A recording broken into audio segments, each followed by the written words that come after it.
لقب پانے والا، مرادے غریبوں کی برلانے والا، مصیبت میں غیروں کے کام آنے والا۔ صلی علی نبینا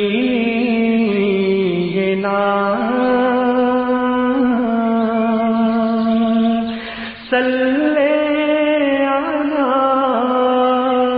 محمد۔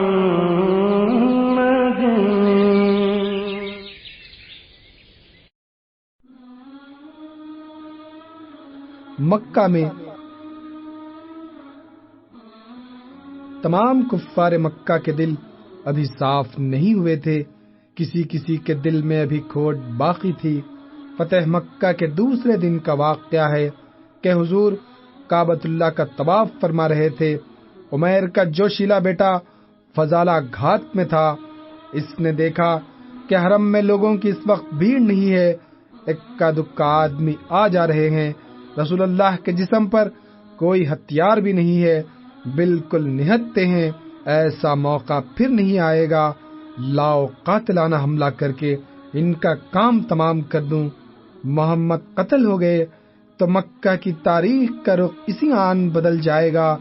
صلی اللہ علیہ وسلم، یہ اسلام اور اہل اسلام کی ساری گرم جوشی انہی کے دم قدم سے ہے۔ دلہا نہ رہا تو باراتی بھی تتر بتر ہو جائیں گے۔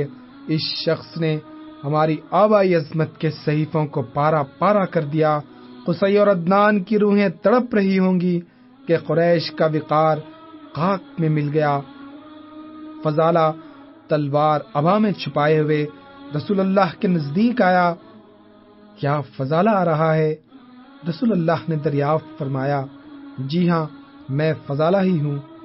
فضالہ نے جواب دیا، تم ابھی اپنے دل میں کیا سوچ رہے تھے؟ رسول اللہ نے کہا، جی کچھ نہیں، میں تو دل ہی دل میں اللہ کو یاد کر رہا تھا۔ فضالہ کے اس جواب پر حضور کو ہنسی آ گئی اور ارشاد فرمایا، تم اپنے خدا سے معافی چاہو۔ یہ کہہ کر حضور نے فضالہ کے سینے پر اپنا ہاتھ رکھ دیا۔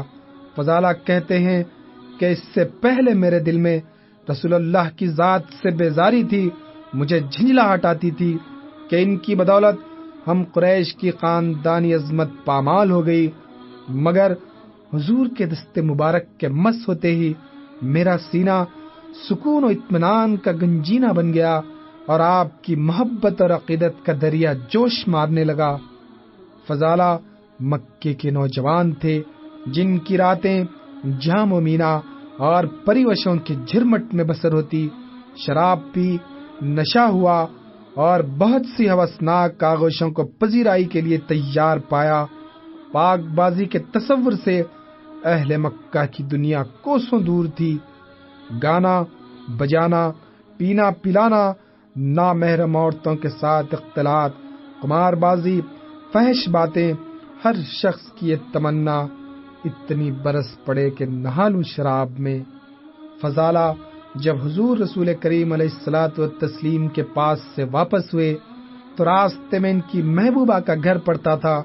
اس عورت نے دور سے دیکھا تو فضالہ کے چہرے کو بدلا ہوا پایا۔ ہوسناک نگاہیں اب جھکی ہوئی تھی، جیسے بار حیا سے اب زمین سے لگ کر پھر اٹھیں گی نہیں۔ عورت محسوس کر رہی تھی کہ فضالہ نے غلط انداز نگاہ سے بھی اس کی طرف نہ دیکھا۔ فضالہ قریب سے گزرے تو اس نے خود ہی ٹوک کر کہا، فضالہ میری ایک ذرا سی بات تو سنتے جاؤ۔ حضرت فضالہ نے نگاہیں نیچی کر کے جواب دیا، نہیں نہیں، خدا رسول ایسی باتوں سے مجھے منع کرتے ہیں۔ اللہ غنی، یا تو ہوس ناکی اور معصیت کوشی کا وہ عالم، اور اب پاک بازی کا یہ انداز، کیا نظر تھی جس نے مردوں کو مسیحا کر دیا۔ حضور کا جن دنوں مکہ میں قیام تھا، وہاں ایک اور واقعہ پیش آیا۔ اسود بن عبداللہ کی ایک لڑکی فاطمہ نام کی تھی، اس نے عجیب تماشا کیا، چند گھرانوں میں چلی گئی اور عزیزوں اور جاننے والوں کے نام سے دھوکہ دے کر زیورات لے آئی، پھر ان کو بیچ کھایا۔ یہ مقدمہ رسول اللہ کے سامنے پیش ہوا۔ لوگوں نے مشورہ کر کے حضرت اسامہ بن زید سے کہا کہ آپ رسول اللہ سے سفارش کر دیں کہ فاطمہ بنت اسود کو حضور چھوڑ دیں، اس بیچاری سے بھول چوک ہو گئی، مکہ کا ماحول ہی اسی قسم کا رہا ہے۔ حضرت اسامہ نے حامی بھر لی، بلکہ حضور کی خدمت میں حاضر ہو کر سفارش بھی کر دی۔ اس پر حضور کے چہرے مبارک کا رنگ متغیر ہو گیا۔ فرمایا، تم حدود اللہ کے بارے میں مجھ سے سفارش لے کر آئے ہو۔ حضرت اسامہ کو اپنی حرکت پر بڑی ندامت ہوئی، لجاجت کے ساتھ عرض کی، یا رسول اللہ، میرے لیے خدا سے مغفرت طلب فرمائیے، میں معافی چاہتا ہوں۔ جس دن اسامہ نے سفارش کی ہے، اس کی شام کو حضور نے مسلمانوں کے عام مجمع میں تقریر فرمائی۔ گزشتہ امتوں کی ہلاکت کی ایک وجہ یہ بھی تھی کہ جب ان میں سے کوئی شریف آدمی چوری کرتا تو اسے چھوڑ دیتے، اور جب کوئی کمزور آدمی چوری کرتا تو اس پر حد جاری کرتے۔ خدا کی قسم، جس کے قبضے میں میری جان ہے، اگر محمد کی بیٹی فاطمہ بھی چوری کرے گی تو اس کا ہاتھ بھی کاٹا جائے گا، صلی اللہ علیہ وسلم۔ فتح مکہ کے بعد مکہ فتح ہو چکا تھا، مگر ابھی تک عرب کے بعض قبیلوں کے دلوں میں اسلام دشمنی کی آگ سلگ رہی تھی۔ کفر کی جاہلیت رہ رہ کر اکساتی اور ابھارتی۔ دیکھنا، اہل مکہ کی طرح کہیں ہتھیار نہ ڈال دینا، عرب کی غیرت شکست قبول نہیں کر سکتی۔ مکہ سے کچھ دور کے فاصلے پر ایک چھوٹی سی بستی میں غیر معمولی چہل پہل نظر آ رہی ہے۔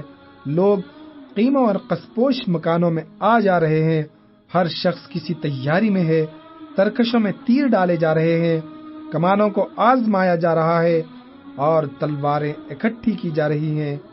اب جینا بے مزہ ہے، ذلت کی زندگی سے تو موت بہتر ہے۔ ایک بوڑھے عرب نے کہا، آپ نے میرے منہ کی بات چھین لی، حبل توڑ دیا، لات و عزا کے ٹکڑے ٹکڑے کر دیے۔ اپنے معبودوں کی اس بے عزتی کا ہم مسلمانوں سے انتقام لیں گے، موت یا فتح، بس یہی ہمارا نعرہ ہے۔ ہم اس وقت تک لڑیں گے جب تک تن میں ایک سانس بھی باقی ہے۔ ہماری تلواروں کی ترشی فتح مکہ کے نشے کو بہت جلد اتار دے گی۔ دوسرے شخص نے جواب دیا، قبیلہ حوازن کی طرف سے قاصد آیا ہے، وہاں ہر طرح کی تیاری مکمل ہو چکی۔ انہوں نے کہلا بھیجا ہے کہ ہم اہل خیبر کے اشارے کے منتظر ہیں، ہمیں رزمگاہ میں آیا ہوا ہی سمجھو۔ طائف اور مکہ کے نقلستان اور باغ دونوں قبیلوں میں آدھے آدھے تقسیم ہوں گے، مسلمانوں کا پلہ نیچا دیکھیں گے تو اہل مکہ بھی ہمارے ساتھ ہو جائیں گے۔ ان کے دلوں کے زخم ابھی ہرے ہیں، موقع کی نزاکت سے ہمیں فائدہ اٹھانا چاہیے۔ ایک بدوی سردار نے تلوار زمین پر ٹیک کر کہا۔ قبائل کو پھر ایک بار مسلمانوں کے خلاف ابھار دیا گیا۔ شعلہ بیان خطیبوں نے بستیوں میں جا جا کر تقریریں کی کہ ہم اپنے معبودوں کی بے عزتی کا بدلہ لیے بغیر نہیں رہیں گے۔ مسلمان مکہ میں ہمارے خداؤں کو ذلیل کر کے عزت کے ساتھ مدینہ واپس نہیں ہو سکتے۔ ہماری تلواریں آ کر کس دن کام آئیں گی؟ بنی مضر اور بنی حلال کے قبیلوں نے بھی حوازن کے اعلان جنگ پر لبیک کہا۔ اس جنگ میں عورتوں اور بچوں کے ساتھ مال و دولت، یہاں تک کہ اونٹوں اور بکریوں کو بھی ساتھ لے لیا گیا تاکہ لڑنے والے اپنے اہل خاندان اور مال دولت کے بچاؤ کے لیے آبادیوں کا رخ نہ کرنے پائیں۔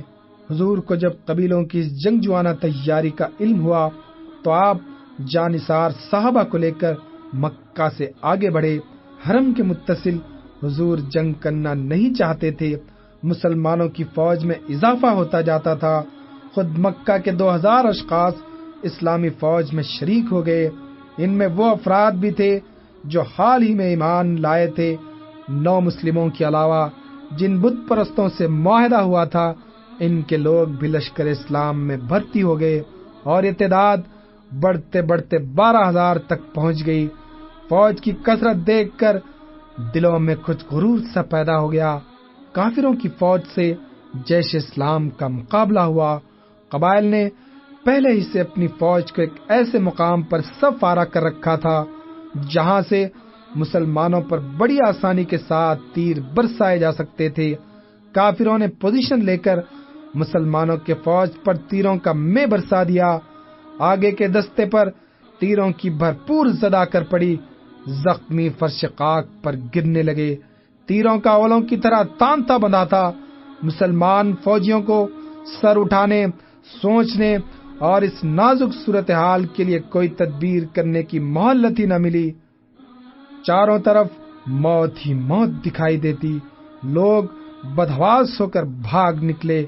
بڑے بڑے بہادروں کے پاؤں کھڑ گئے، مگر ایسے موقع پر رسول اللہ نہایت اطمینان کے ساتھ سواری سے اترے اور فرمایا، انا النبی لا کذب، انا ابن عبد المطلب۔ اس میں کوئی شک و شبہ نہیں ہے کہ میں نبی ہوں اور عبد المطلب کا بیٹا ہوں۔ حضور کے اس ارشاد گرامی کا مفہوم یہ تھا کہ فوجوں، جماعتوں اور لشکروں کی ہار جیت کا میری نبوت کی سچائی پر کوئی اثر نہیں پڑ سکتا۔